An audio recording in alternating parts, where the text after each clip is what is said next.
Well, now to a 3 News exclusive. A Strongsville priest facing child pornography charges won't be getting out of jail despite winning his appeal for lower bond. 3 News investigator Rachel Polanski broke this story last month and is back tonight with details on new charges against the priest. Rachel? Sarah, we've learned today that prosecutors in Geauga County have filed new charges against Father Robert McWilliams, and with that, issued a warrant that will stop the priest from being released from jail. It was nearly a month ago when 3 News cameras captured this video. Father Robert McWilliams in handcuffs being led away from St. Joseph Church in Strongsville. His arrest came after authorities say they found a substantial number of images of child pornography on the priest's computer. McWilliams was booked into the Cuyahoga County Jail, unable to post the $500,000 bond.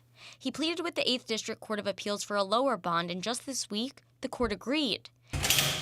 And today it appeared that McWilliams was going to be released back into the community.